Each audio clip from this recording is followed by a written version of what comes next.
Hi friends, welcome to social team பது channel. இன்றைக்கி ரொம்ப சந்தோஷமான மூடில் இருக்கேன் ஃப்ரெண்ட்ஸ். ரொம்ப ஹாப்பியாக இருக்கேன். ஒரு எமோஷ்னல் டே இன்றைக்கி எனக்கு. அது உங்களோட நான் ஷேர் பண்ணியே ஆகணும். அது என்ன அப்படின்னு பார்த்தீங்கன்னா, நான் ஒரு 2 நாள் முன்னாடி ஷார்ட்ஸ் போட்டிருந்தேன். 30 இயர்ஸ்க்கு அப்புறம் எனக்கு அழைப்பு வந்தது அப்படின்னு சொல்லிட்டு. ஆமாம் ஃப்ரெண்ட்ஸ், எங்கள் வீட்டிலேருந்து, அதாவது என்னுடைய பிறந்த வீட்டிலேருந்து, அது கூட என் அண்ணா அப்படி இல்லை, என் அக்கா, என்னுடைய அக்கா, அவங்க வேறு வீட்டுக்கு போனால் கூட என் அக்கா வீட்டிலேருந்து அக்கா பசங்க, அக்காவும் இல்லை அக்கா பசங்க வீட்டில் நடக்கிற ஒரு ஃபங்க்ஷனுக்காக என்னை அழைச்சிருந்தாங்க.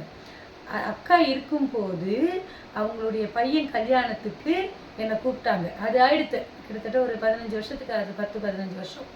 அதுக்கப்புறம் நான் அப்போ போக முடியல, நான் போகல.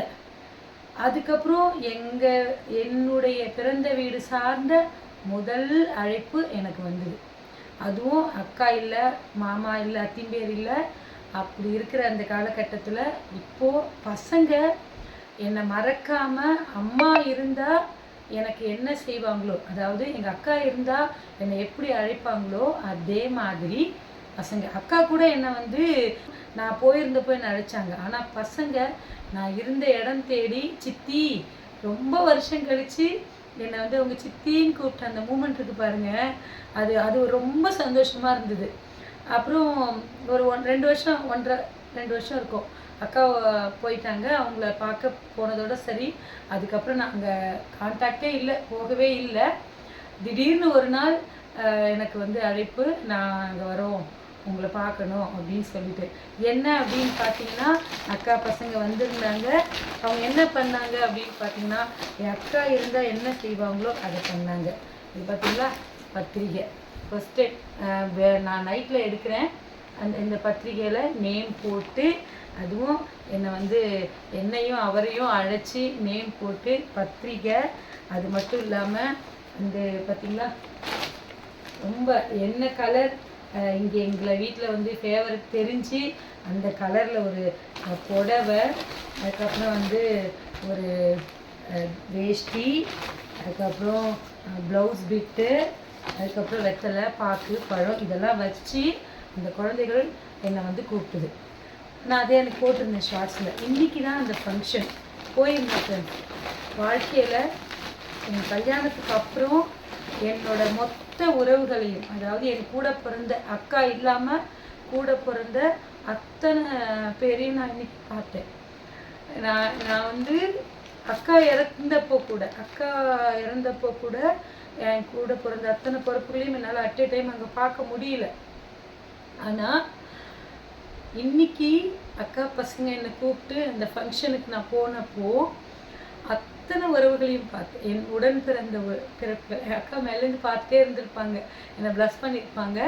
அக்கா மூலயமா, அக்கா பிள்ளைகள் மூலயமா இன்னைக்கு பல வருடம் கழித்து என் அண்ணா, கூட பிறந்த அத்தனை அண்ணாக்கள், என்னுடைய அக்கா, அண்ணா பசங்க, என் அண்ணி, அங்கே இருந்த மற்ற என் அம்மா கூட, என்னுடைய சித்தி பசங்க, என்னுடைய எல்லாரையுமே எமோஷனல்.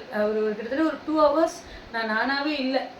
நான் பயந்துட்டு இருந்தேன், எப்படி என்னை இன்வைட் பண்ணுவாங்க, எப்படி இருப்பாங்கன்னு. பட் ஒரு ரெஸ்பெக்ட், ஒரு ஜென்டிலாக என்னை நான் ஒரு நல்ல மரியாதையோடு என்னை அழைச்சிட்டு என்னை கூப்பிட்டு என்னை சாப்பிட வச்சு எனக்கு வெத்தலை பாக்கு கொடுத்து, நான் ரொம்ப என்னால் எப்படி அந்த எமோஷனை சொல்லவே முடியல. அந்த அளவுக்கு நான் இன்னைக்கு ரொம்ப சந்தோஷமாக இருந்தேன். உறவுகளுடைய வலிமை எனக்கு புரிஞ்சுது. இந்த உறவுகளுக்கு நன்றி சொல்லணும் அப்படின்னு அந்த ஒரு சந்தோஷத்தில் தான் இன்றைக்கி நாங்கள் போயிட்டு எல்லாரையும் பார்த்துட்டு. இதோட என் சித்தி சொன்னாங்க, சித்தின்னா அம்மாவோட தங்க, ஷீஸ் ஏஜ்டு, ரிட்டையர்டு. நான் என்னுடைய மோட்டிவேஷன் வீடியோவில் சொல்லியிருப்பேன், என் சித்தி கூட ஒரு டீச்சர்னு சொல்லிட்டேன்.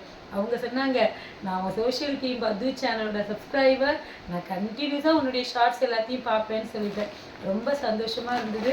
ஸோ பசங்களுக்கு இன்றைக்கி அந்த ஃபங்க்ஷன் பூனல் கல்யாணம், உபநயனம், அதை பார்த்துட்டு வந்தேன். எங்கள் அத்திம்பேர் ஆரம்பித்து வச்ச அந்த ஸ்ரீனிவாசா, பார்த்தீங்களா, ஸோ இந்த ஸ்ரீனிவாசா கேட்ரிங் தான் அங்கே அத்திம்பேருது. ஸோ அந்த உபநயனத்துக்கு தான் நான் போயிட்டு வந்தேன். நல்லா திருப்தியாக காத்தால சாப்பிட்டேன் டிஃபனு. அந்த காசி அல்வா அப்படியே உள்ளே போயிட்டே இருக்குது. அக்கா எல்லாம் கிளம்பும்போது இன்னும் கொஞ்சம் எடுத்துகிட்டு போடின்னு சொன்னான். நான் தான் வந்து இல்லை பரவாயில்லன்ட்டு. ஆனால் இப்போ சொல்கிறேன், ஐயோ அதை எடுத்துன்னு வந்திருக்கலாமோ, காசி அல்வா அவ்வளோ டேஸ்ட்டாக இருந்தது. ஸோ அதில் வெத்தலை பாக்கு தாம்பூலத்தில் என்னெல்லாம் கொடுத்தாங்க இதை பார்த்தீங்களா, கிருஷ்ணர். இது வந்து ரொம்ப அழகாக இருந்தது. ஸோ இது ஒன்று கொடுத்துருந்தாங்க, இது ரொம்ப பிடிச்சிருந்தது. அடுத்தது வந்து பார்த்தீங்கன்னா பேங்கிள்ஸ், அங்கே டாட்டோ பேங்கிள்ஸ் இது எல்லாமே இருந்து ட்ரா பண்ணுறது, நம்மள ஆர்ட் பார்த்த உடனே வரைஞ்சி கொடுக்கறது. ஸோ எங்கள் ஹிருதயா பாப்பாவுக்கு மறக்காமல் அக்கா இந்தடி குழந்தைக்கு அப்படின்னு சொல்லிட்டு குழந்தைக்கு கூட எங்கள் இது மன்னி, அதாவது அண்ணி இருக்காங்க இல்லையா, எங்கள் 2வது அண்ணி, குழந்தைக்கு அழகாக போட்டு கொடுத்தா. இது எங்கள் அக்கா போட்டு கொடுத்தா. போட்டுக்கோ, கையில் போட்டுட்டு தான் போனோம். இது ஜான்சிக்கு, அப்புறம் இது உனக்கு அப்படின்னு சொல்லிட்டு இதை கொடுத்தா. அதுக்கப்புறம் வந்து இது ஹிருதயா பாப்பாவுக்கு எடுத்துகிட்டு போன்னு எங்கள் வந்து மன்னி கொடுத்தாங்க. அதுக்கப்புறம் பார்த்தீங்கன்னா ஒரு ப்ளவுஸ் பிட்டு, தாம்பூலம் பேக்கில் வந்து வெத்தலை பாக்கு தேங்காய் இது வச்ச தாம்பூலம் பசங்களுக்குன்னு சொல்லிட்டு பார்த்தீங்களா, உபநயன பஷ்ணம்னு சொல்லுவாங்க, உபநயன பலகாரம் பசங்களுக்காக அழகாக நல்லா பேக் பண்ணி. இதில் பார்த்தீங்கன்னா இது பாருங்கள், இது வந்து முந்திரி அல்வா, அதுக்கப்புறம் ஒரு மைசூர் பா, அதுக்கப்புறம் மிக்சர், பஷ்ணம், கைமுறுக்கு. இது எல்லாமே வந்து அன்பின் வெளிப்பாடு. கடையில் போனால் கிடைச்சிரும் இதெல்லாம். ஆனால் அன்பா இந்தா ஒன்றும் இல்லை, இது பாருங்க, ரெண்டு எதுக்குடி ரெண்டுன்னு கேட்காதீங்க. உனக்கு குழந்தைங்களுக்கு, யாரு எங்கள் ஜானுமாக்கு, இந்த அவ்வளோ நம்ம குழந்தை அவளுக்கு வேணும் இல்லையா அப்படின்னு கொடுத்த இந்த அன்பின் பரிமாற்றம் ரொம்ப ரொம்ப ரொம்ப ரொம்ப எனக்கு வந்து சந்தோஷமாக இருந்தது. இன்னைக்கு உறவுகளை வந்து மதிக்கணும். நான் சில நேரங்களில் ஈகோவாக இருந்த அந்த உறவுகள் என்ன மதிச்சுன்னு இருக்குது. ஸோ இனிமேல் அவங்கக்கிட்ட உறவுகள்கிட்ட ஈகோ பார்க்கக்கூடாதுன்னு நான் இன்றைக்கி உணர்ந்துட்டேன் ஃப்ரெண்ட்ஸ். உங்களுக்கு நான் தெளிவாக சொல்கிறேன். இன்னும் ஒரு வீடியோ நான் ஒன்று போடுறேன், அதை நான் உங்களுக்கு தெளிவாக அதை நான் அழுதுருவேன். என் கூட பிறக்கலைனாலும் எனக்கு ஒரு அக்கா இருக்கா. அந்த அக்கா வந்து சில பல காரணங்களால் என்னால் அவளோட பேச முடியல, அவளோட இருக்க முடியல. ஆனால் அவள் வந்து எவ்வளோ அன்பானவ அப்படிங்கிறது என் சுற்றம் நட்பு எல்லாருக்கும் தெரியும்.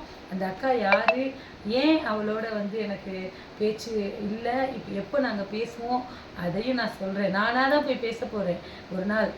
என் மனசில் இருக்கிறதுலாம், ஏன்னா வாழ்க்கைன்றது போயிட்டே இருக்குது, இன்னும் கொஞ்ச நாள் தான். ஸோ அதுக்குள்ளே நம்ம வந்து எல்லாத்தையும் தீர்த்துக்கணும் அப்படின்னு சொல்லிட்டு கண்டிப்பாக அவளை தேடி ஒரு நாள் நான் போவேன். அதையும் நான் உங்ககிட்ட ஷேர் பண்ணுவேன். ஸோ மறக்காமல் சோஷியல் டீம் பத்து சேனலை சப்ஸ்கிரைப் பண்ணுங்கள்.